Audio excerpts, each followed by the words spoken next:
अस्सलाम वालेकुम। मैं हूँ उबैदुर रहमान और आप देख रहे हैं चैनल तावीज़ 786। कुछ रिश्ते लफ्ज़ों से नहीं मोहब्बत से बंधे होते हैं। किसी की मुस्कुराहट, किसी की खामोशी दिल के अंदर अपना निशान छोड़ जाती है, और जब वो मोहब्बत बिछड़ जाती है तो इंसान सिर्फ उस खुशबू के पीछे रहता है जो कभी थी, लेकिन वो हवा में खो जाती है। कभी कभी मोहब्बत इतनी गहरी होती है कि दुआ भी असर नहीं करती। बस दिल एक ही सवाल करता है, क्या वो वापस आएगी? क्या वो मुझे फिर से चाहेगी? वो कहता है, हर दिल का राज अल्लाह जानता है, मगर हर दर्द का इलाज उसके असबाब में छुपा होता है। आज हम आपको बताएंगे एक पुराना रूहानी अमल, तावीज़े मोहब्बत, जिसका असर सिर्फ लिखे हुए हर्फ में नहीं बल्कि उस दिल के जज्बात में है जहां से ये अमल किया जाता है। जब किसी इंसान की मोहब्बत सच्ची होती है तो वो रूह तक चली जाती है, और रूहानी चीजें सिर्फ रूहानी तरीके से ही वापस लाई जा सकती हैं। यही है तावीज़े मोहब्बत के अमल का राज। एक लड़का था रेहान, उसकी मोहब्बत थी आयना।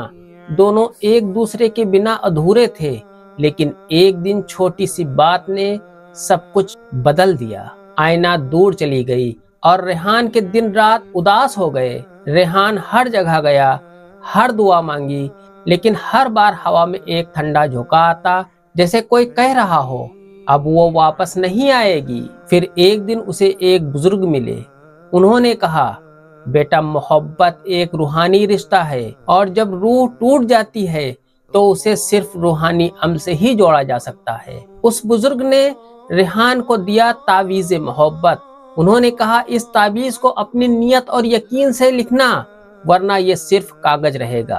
आइए आज इसी नक्श की बात हम आपसे करने वाले हैं। इस अमल की जानकारी से पहले आपसे गुजारिश है कि इस वीडियो को लाइक करें, जितना ज़्यादा हो सके उतना ज़्यादा इस वीडियो को शेयर करें, और अगर अभी तक आपने इस चैनल को सब्सक्राइब नहीं किया है तो इस चैनल को सब्सक्राइब करके बेल आइकन पर प्रेस कर दें, जो कि बिल्कुल फ्री है।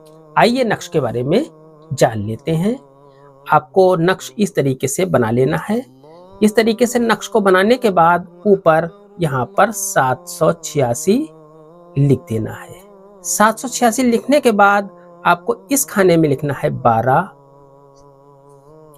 इस खाने में आपको लिखना है 14, इस खाने में आपको लिखना है 16, और इस खाने में आपको लिखना है 18। फिर आपको यहाँ से शुरू करना है। यहाँ पर आपको लिखना है 20, यहाँ पर आपको लिखना है 22, यहाँ पर आपको लिखना है 24, और यहाँ पर आपको 26 लिख देना है। इस तरीके से ये नक्श आपका मुकम्मल हो जाता है। अब आपको नीचे महबूब का नाम आपको लिखना है। महबूब का नाम लिखने के बाद अगर वो लड़की है तो बिनते लिख दें, अगर मर्द है तो बिन लिखने के बाद उसकी माँ का नाम यहाँ पर लिख दें। अगर माँ का नाम ना पता हो तो यहाँ हव्वा लिख सकते हैं। इसके बाद इसके नीचे आपको अपना नाम लिखना है। अपना नाम लिखने के बाद अगर आप औरत हैं तो बिनते लिख दें, मर्द हैं तो बिन लिखने के बाद अपनी माँ का नाम यहाँ पर लिख दें। इस तरीके से ये नक्श आपका मुकम्मल हो जाता है। अगर आप उर्दू में लिखते हैं तो आप उल्टी तरफ से इस नक्श को लिख सकते हैं। इस नक्श को आप किसी भी दिन और किसी भी वक्त लिख सकते हैं। इस नक्श को आपको रेड कलर के पेन से लिखना है। सफेद कागज के ऊपर लाइनें बनाकर आप ये नक्श लिखें। जिस वक्त दिल बिल्कुल सुकून में हो उस वक्त इस नक्श को लिखें। नक्श को लिखने के बाद इसके ऊपर इतर की खुशबू लगा दें। तावीज़ को लिखने के बाद इसे आप अपने सीने के पास रखें या तकिया के नीचे रख दें।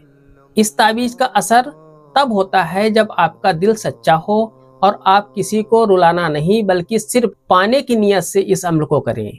आप भी इसी तरीके से ये अमल करें, इंशाअल्लाह तबारक व तआला आपकी मोहब्बत लौट कर आएगी। ये अमल सिर्फ जायज़ मकसद के लिए है। आज की वीडियो में इतना ही। मिलते हैं इंशाअल्लाह अगली वीडियो में। तब तक के लिए अल्लाह हाफिज़। दुआ की दरखास्त के साथ।